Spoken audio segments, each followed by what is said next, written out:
Alrighty, guys. So here we have a Centurion D5 that keep losing limits and seems like your gate's doing its own thing.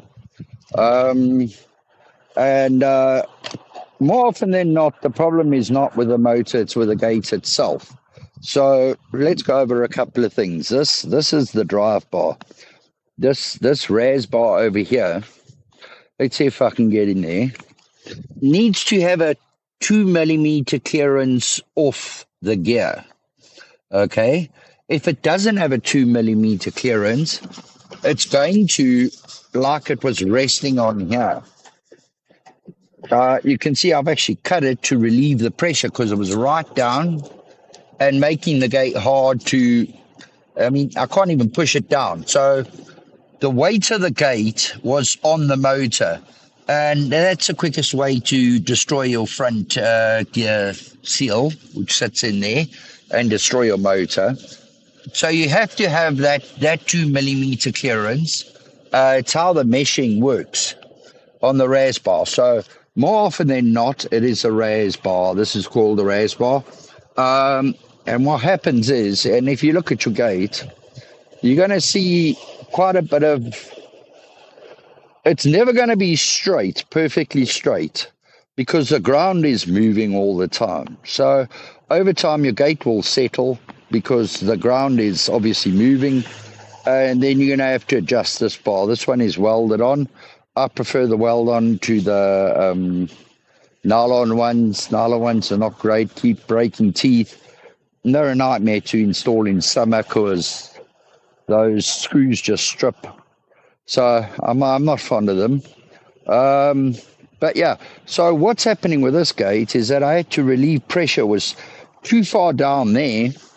And then when you move it and you listen to the gate, it's very, very uneven. It has, obviously it sounds better because I've relieved a bit of pressure. But there it's sitting very heavily on the gear. And straight after that, over here, it's not even touching the gear. Now, here's the deal. Inside this motor it works like an ABS brakes. It's called the DOS sensor. And it's got a disc with holes in it and then an electronic thing that fits over it. And it's counting the number of holes, exactly like ABS.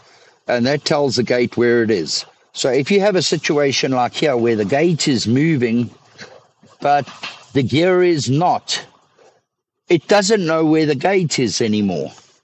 And then it starts to lose itself.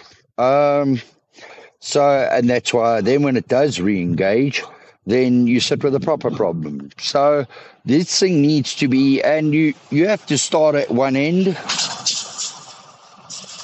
which I like to start here at the motor, and just set them one by one.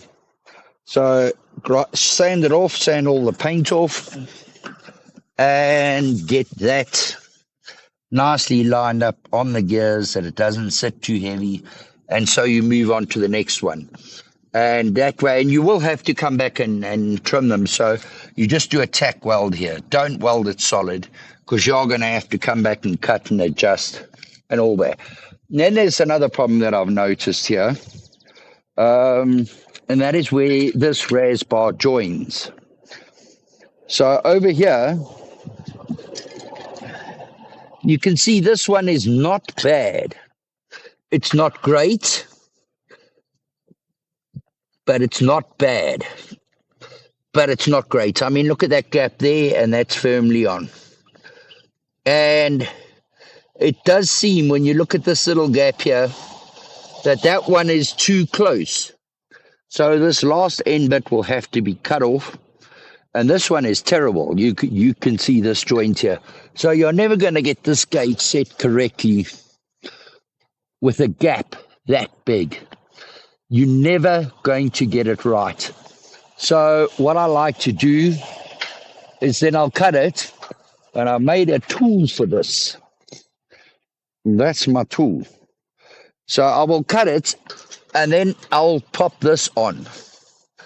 And it's a bit tight, supposed to be. And I'll get it clamped up. So these tabs on the side are just holding it in place.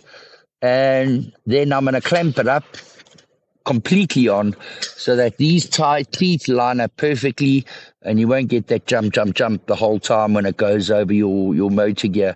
You can see there's actually wearing on these teeth from this connection here. Very bad. Both joints are very, very bad. So moving along, here's one that is quite good. And you can see how this gate has been fidgeted with and cut and weld and carried on. And that's because, for the most, these were not lining up so well. And there you can see it's right down, and that can rock from side to side. So that will also cut and redo. This is the thing, when joining these lengths of raised bar, always cut so you got a gap, clamp it up with another piece and weld it up.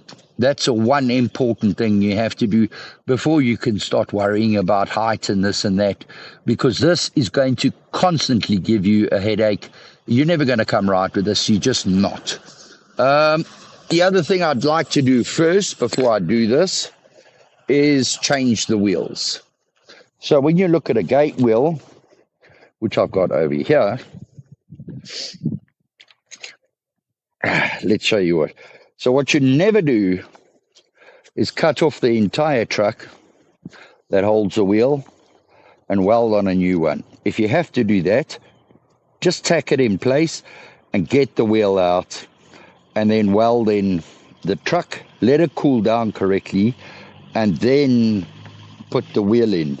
Because this is two bearings. There's one bearing here, and there's one bearing here. And I'm trying to think of what to call this video. Gate keeps losing position. So I think that's a good title, because this will cause the gate to lose position. Now when you change wheels, sometimes the height changes a bit. So we do that first. And I like to knock out the axle and replace the new gear. Because what happens if you weld it up, each bearing has got two oil seals. There's one on the here, one there, and two on the inside. So you end up superheating this, you melt the rubber, you melt the seal, and it's the end of the bearing. When immediately once you've installed it, the bearing's done. You cook the grease out. It may run fine, but it isn't going to last. So take the wheel out, and like I say, I like to, if the trucks are from the same manufacturer, it's a lot easier. Otherwise, I just cut a new axle on the lathe and swap the wheels out. Then we can get on with the raised bars. So what I'm going to do is, I have cut that end bit, but first I'm going to cut these, clamp them, and re-weld them and get them operating successfully, because that is not successful. So yeah, I think we should get on with that. Enough chatting. And you can see the height difference there. And that just was never going to work, was it? You're going to have constant problems. So let me get on with it. Alrighty, guys. So you're actually looking for tacks like that. And that tells you exactly where you're at and how far out you are. So these have been lined up, and you're going to see quite a long way some tacks like that. Now they're just holding it in position. So the two things you got to remember. The first is, when you weld steel, we got to check that. Maybe it's got to come down a little bit. Who knows? It shrinks. So you don't want to go doing a solid weld except for on your raised bar. You want to get that solid, minimum 130 amps. But then just tack the rest, because as you start heating it, it's going to move and shrink and do all sorts of things. So we're going to get the gate to settle like this, run it up and down. And what I'm actually going to first do is test limits. Because when I test limits, I'm going to see if I'm on the right track. I can hear the motor for any high and low spots, and I can adjust, just quick cut. And trust me, I've learned. You do a solid weld and you have to go back and cut the whole thing out. Quick cut, reset it, tack it again, test it again. It is a time-consuming process, so don't try to rush this. You can see the whole thing bananaing off there with the ground settling. Like I said, perfectly normal. So I'm going to try setting limits and see what the gate sounds like and how it operates. And if I'm happy with that, we're going to weld up and get a bit more of an air of permanence here. So, yeah, let's see how that goes. Right, so we've run our limits. That went really nicely. Wasn't grinding at any point, wasn't coming off the rails. I'm quite happy with that. There's a lot of ways you can do this. Fill that in with a bolt, put a plate over. If you put a plate over, you're just going to get a weld with air in there. So I'm actually just going to weld that gap shut. And the joys of having a MIG. And as I go on each one, I'm going to test the gate. So if it goes wrong somewhere, obviously with movement, I know exactly where I went wrong, and I can cut it off and adjust. So let's get on with it.